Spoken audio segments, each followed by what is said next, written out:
Takže začneme a zase tady to teda video se nahrává, takže kdyby teď někdo něco nestihl od toho, co teď pojedeme, tak to potom zase najde na stránkách Ačka, dneska zhruba tak kolem 10:30 a měli bychom všechno stíhat. Tak a teď teda začneme s trojčlenkou. Tam vlastně využíváme poměr, vesměs trojčlenka nám slouží k výpočtu té zbývající čtvrtý veličiny. Máme vždycky 3 zhadaný, proto je to trojčlenka, protože 3 členy znám a ten čtvrtý mám dopočítat. Vesměs teda se jedná, když tak řekneme, tak se jedná o úměru. Akorát, aby jsme to nemuseli počítat, jak jsme si ukazovali před prázdninama, tak vlastně z té trojčlenky nám z toho vyplyne takový hezký vzoreček. A hlavně to používáme u slovních úloh a opravdu trojčlenka, ta se vyskytuje u přijímaček, většinou tam jsou třeba na trojčlenku třeba 2-3 příklady, minimálně z těch 16, nebo a respektive i trojčlenkou, jde i velmi jednoduše prostě řešit hodně příkladů, který jste doteď prostě museli nějak složitě třeba řešit úvahou, ale tou trojčlenkou to jde všechno vyřešit velmi jednoduše. Že to tam zkrátka dosadíte všechno do takového vzorečku a vám vlastně všechno z toho vyleze, tak řekneme. Takže ta trojčlenka vám hodně ulehčí práci. Teď i zpětně různých věcí, které jste doteď museli řešit tou úvahou. Takže si vezmeme školní sešit a tady nasdílím obrazovku. Tak a do školního sešitu si napište trojčlenka.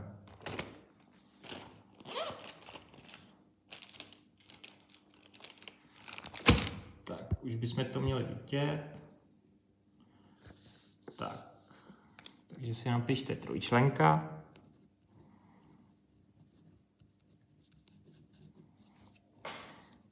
Stále je to pod ten velký nadpis poměr. Furt trojčlenka spadává pod poměr. Tak, ta trojčlenka, teď jsme vlastně asi 3 kapitoly přeskočili v učebnici, protože teďko po úměře tam, myslím, bylo měřítko plánu a mapy a potom tam vlastně byly grafy, ale to dělat nebudeme. Ty grafy si necháme do 9, protože tam se dělají stejně grafy, přímý a nepřímý úměry. Takže to si necháme až do 9. třídy. A potom vlastně jsme tady měli měřítko mapy a plánu, ale právě měřítko mapy a plánu jde krásně řešit přes trojčlenku, tudíž se potom k němu vrátíme, až probereme trojčlenku, ukážeme si způsob, jak to řešit tou jakoby úvahou, prostě přes jednu jednotku, anebo si právě ukážeme i ten způsob přes tu trojčlenku a myslím si, že většina z vás vybere tu trojčlenku. Ale teď teda začneme tu trojčlenku. Teda začínáš na straně 109.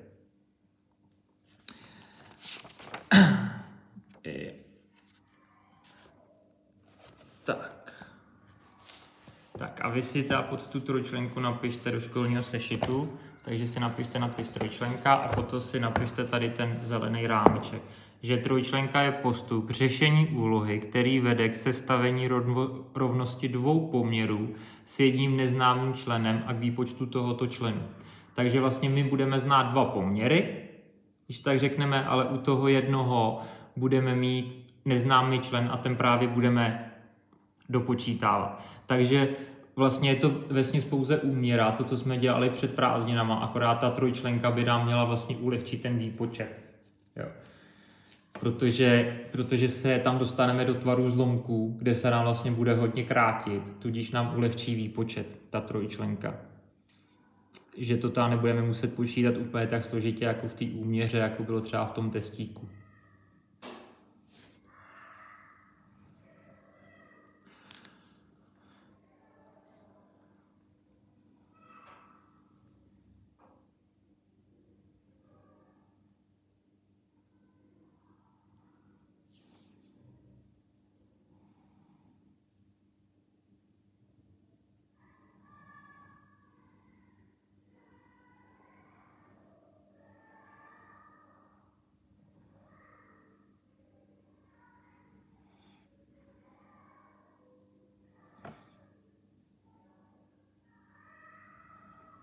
Tak máme napsáno. Takže tady to je na straně tak 110, tady ten rámeček.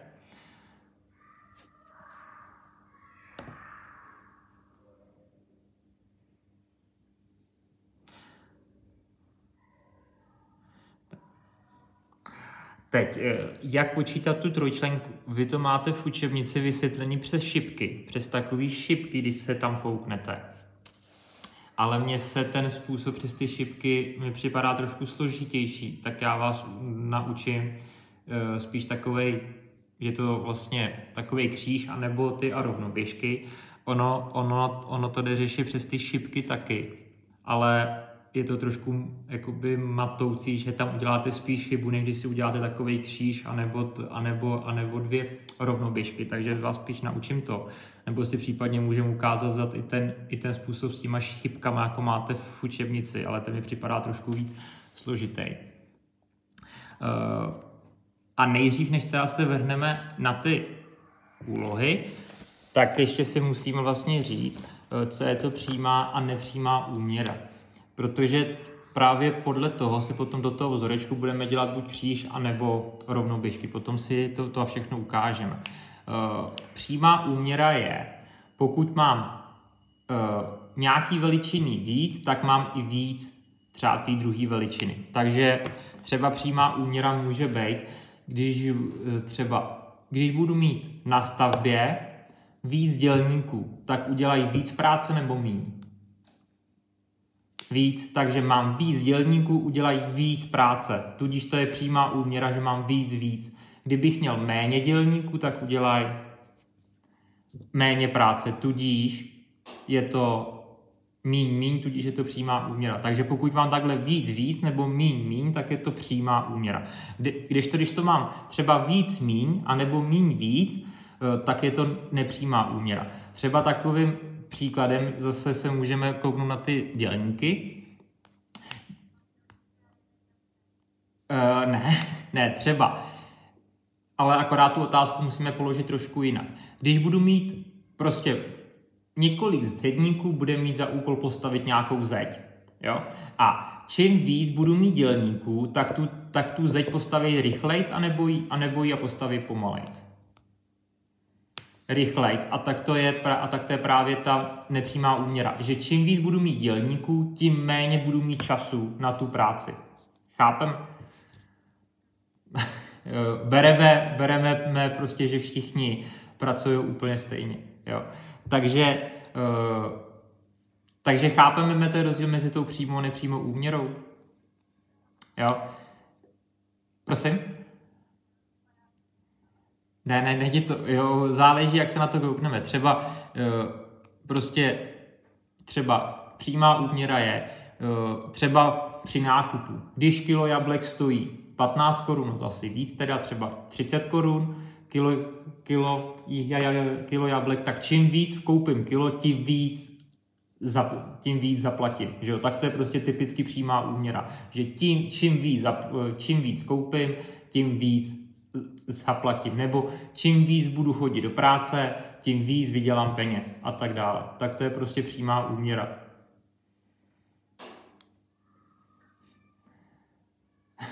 Nebereme žádný akce 1+1 zdarma a podobně. Tak, žádný akce 1+1 to nebereme.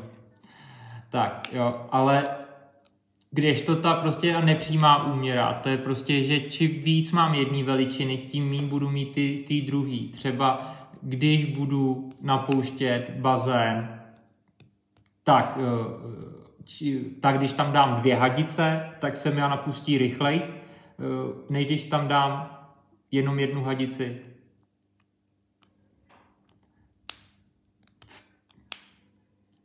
Prostě bereme dvě stejné hadice. Tudíž ten nepřímá úměra, protože čím více budu mít těch hadic, tím méně budu mít času na to napuštění. Jo, můžeme si to prostě představit, třeba 1 hadicí by se mi napustil ten bazén třeba za 5 hodin, 1 hadicí. A příklad. A pak teda 2 a pak dá 2 hadicema se a napustí za jak dlouho? Přesně tak, za 2,5 hodiny. Tudíž mám víc hadic, že se sem zvýšil to číslo u hadic, ale u toho se mi snížil, protože u jedné hadice je to teda 5 hodin, u 2 hadic je to už jenom 2,5 hodiny. Tudíž počet hadic se mi zvýšil, ale ten čas se mi snížil. Takže to je víc míň. Chápeme? Teda už tu. Jo. Takže tady to je nepřímá úměra. Takže přímá úměra je čím víc, tím víc, nebo čím míň, tím míň. A když to nepřímá je čím víc, tím míň, a nebo čím míň, tím víc, prostě je to naopak. U té nepřímé. Takže si to teďko zapíšeme.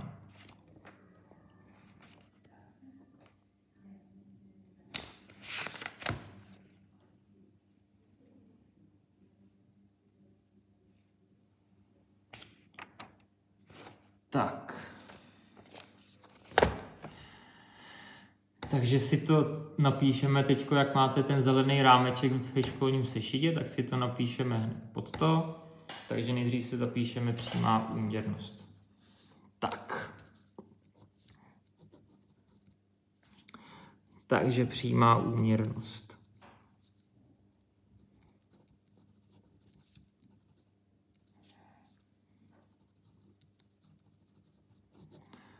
Takže přímá úměrnost. Tak.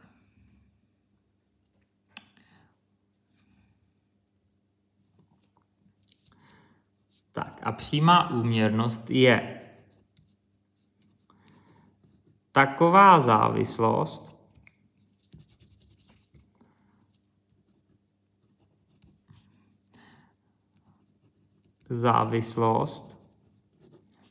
jedné proměnné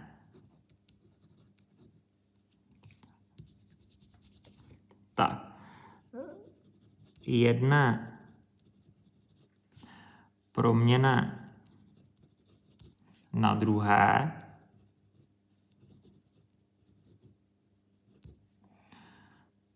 pro kterou platí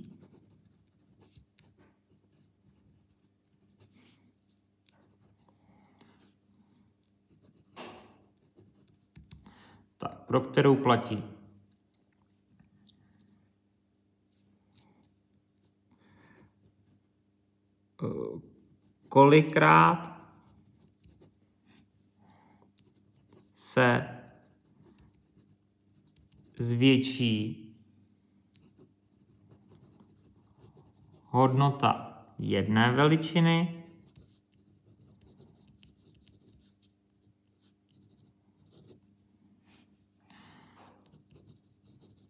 tolikrát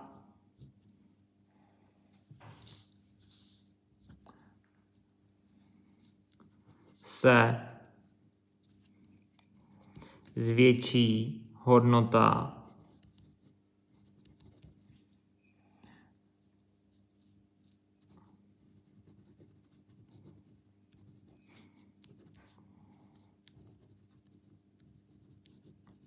i druhé veličiny.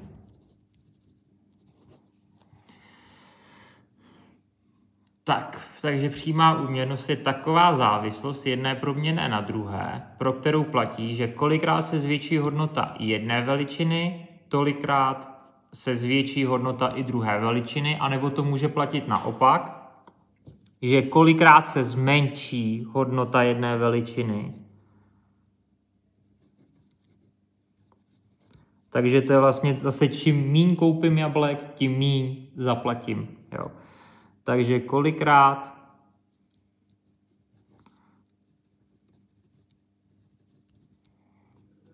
se zmenší hodnota jedné veličiny,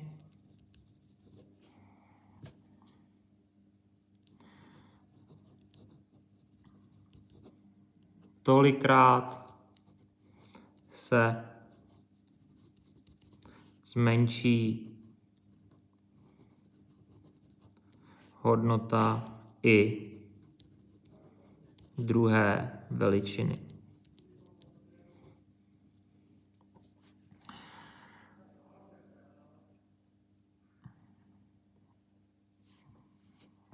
Tak máme. Takže je taková závislost jedné proměnné na druhé, pro kterou platí, kolikrát se zvětší hodnota jedné veličiny, tolikrát se zvětší hodnota i druhé veličiny, nebo naopak, kolikrát se zmenší hodnota jedné veličiny, tak tolikrát se zmenší hodnota i druhé veličiny. Takže například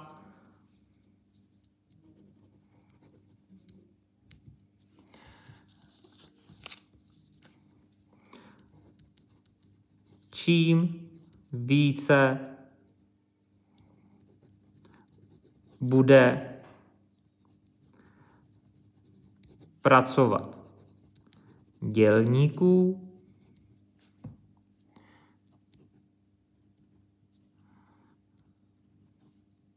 tím více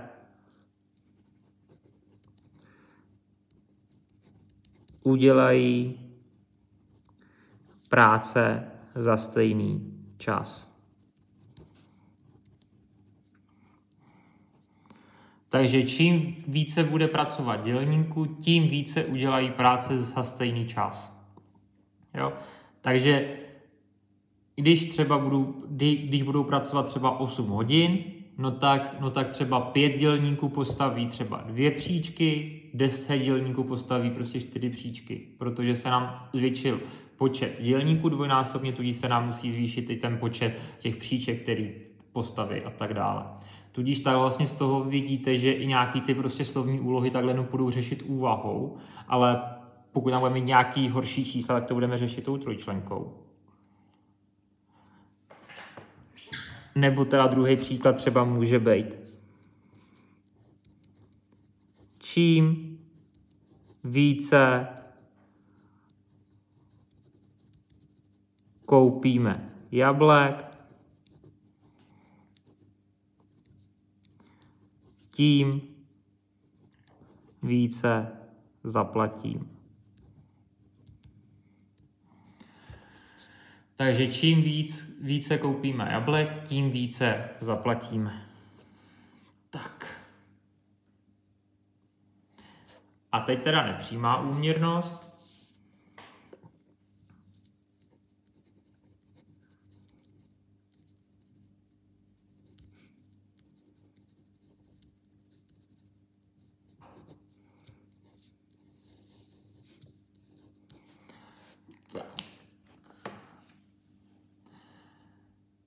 Teď teda nepřímá úměrnost. Takže vždycky první vlastně krok, až budeme řešit nějaký ty slovní úlohy, tak bude první krok vždycky ze zadání poznat, jestli se jedná o tu přímou anebo o tu nepřímou úměru. To bude vždycky první krok. Jo. Tak. Takže nepřímá úměrnost tak je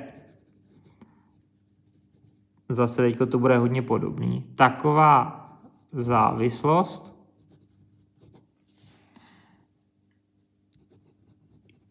jedné proměnné na druhé, pro kterou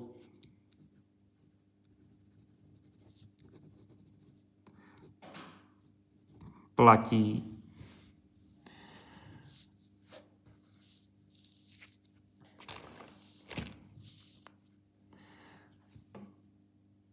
že kolikrát se teda zvětší hodnota jedné veličiny, tolikrát se zmenší hodnota druhé veličiny, nebo naopak, kolikrát se zmenší hodnota jedné veličiny, tolikrát se zvětší hodnota druhé veličiny.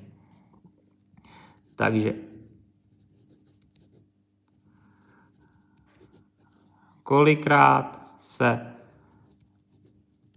zvětší hodnota jedné veličiny,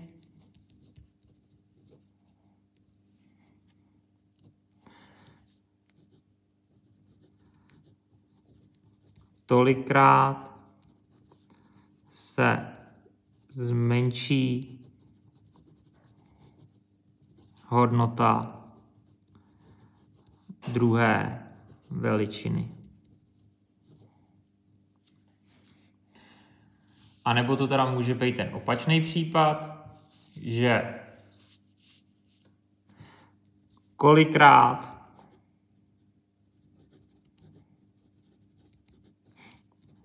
se zmenší hodnota jedné veličiny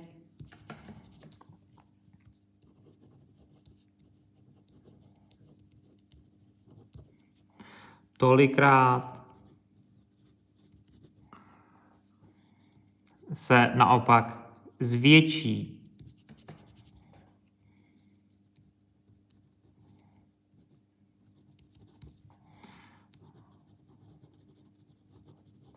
hodnota druhé veličiny.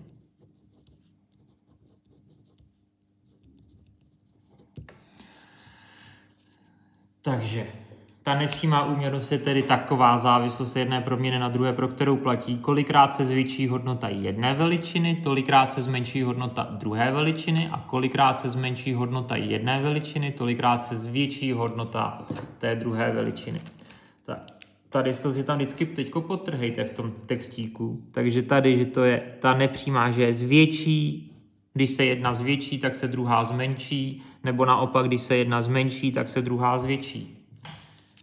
A naopak u té teda přímý to je, že buď se obě zvětší, nebo se obě zmenší. Tak, já to sem vrátím. A napíšeme si ještě nějaký příklad.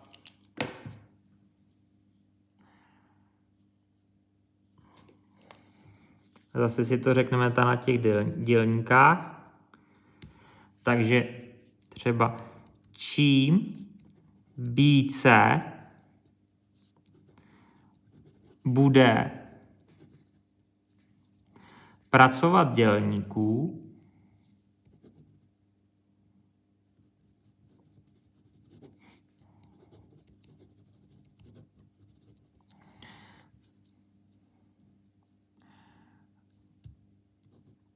tím udělají stejnou práci za méně času.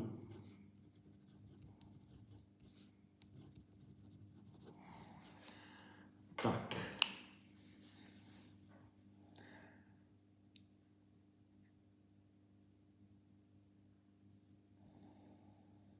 Takže chápeme ten rozdíl mezi tou přímou a nepřímou.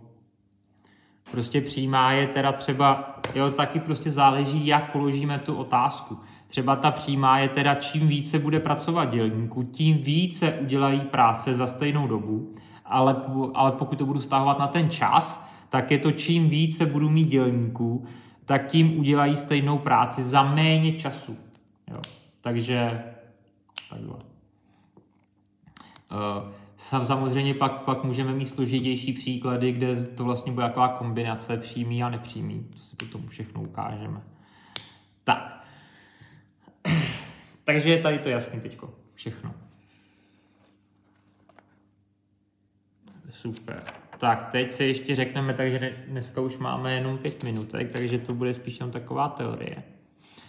A teď si tak k tomu napíšeme, jak to vlastně řešit, takže první krok bude, když budeme mít zadanou nějakou slovní úlohu, tak první krok vždycky bude, že nejdříve si určíme, jestli to je přímá nebo nepřímá úměra. A až si to určíme, tak podle toho uděláme buď kříž, anebo rovnoběžky. Jo. Takže teď si to napíšeme.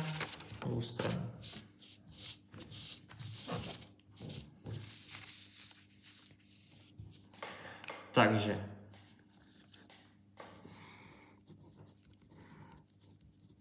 řešíme-li úlohu trojčlenkou,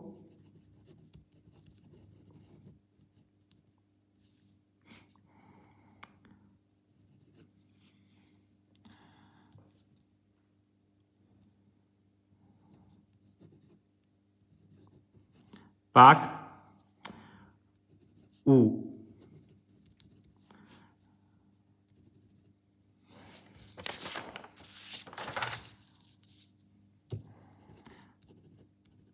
u přímé úměrnosti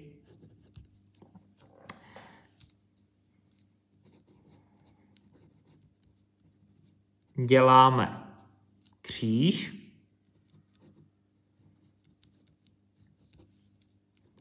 Jakoby takový x.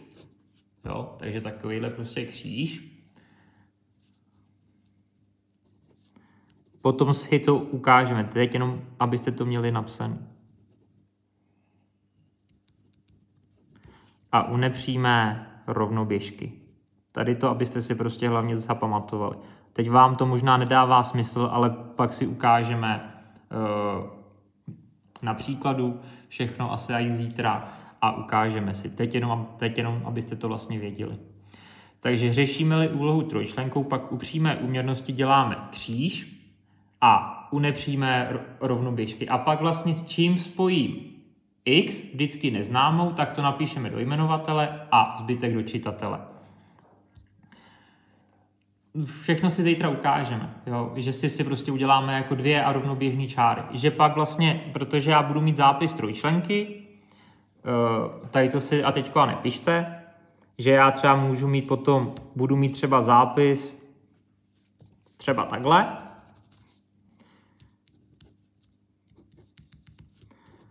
A mám dopočítat x, tady to si teď nepište, jo? A pokud se bude jednat o přímou úměru, tak uděláme takhle kříž, ale kdežto pokud se bude jednat o nepřímou, tak já budu takhle dělat rovnoběžky. Chápeme?